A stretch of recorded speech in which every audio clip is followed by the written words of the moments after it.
அவளுக்கு தன்னை அழகுபடுத்திக் கொள்ளத் தெரியாது. கணவனின் மீது காதலா, மரியாதையா, பயமா தெரியாது. ஆனால் அவனின் பேச்சை மீறியதில்லை. தனக்கென சிந்தனை செய்ததில்லை. குழந்தைகள், கணவன், சொந்த பந்தம் இதைத் தவிர ஏதுமில்லை அவள் வாழ்வில்.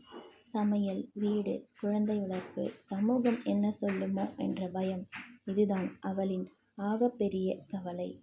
இப்படி வாழ்ந்தும் அவளை எல்லோரும் கைவிட்டனர் அவளது வயோதிக காலத்தில். ஆம், ஒரு பெண்ணின் முதுமை ஆக கொடியது அவள் வாழ்வில்.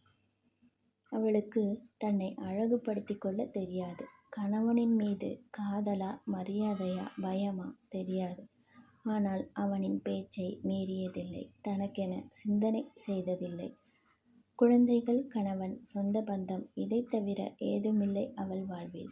சமையல், வீடு, குழந்தை வளர்ப்பு, சமூகம் என்ன சொல்லுமோ என்ற பயம் இதுதான் அவளின் ஆகப்பெரிய கவலை. இப்படி வாழ்ந்தும் அவளை எல்லோரும் கைவிட்டனர் அவளது வயோதிக காலத்தில். ஆம், ஒரு பெண்ணின் முதுமை ஆக கொடியது அவள் வாழ்வில்.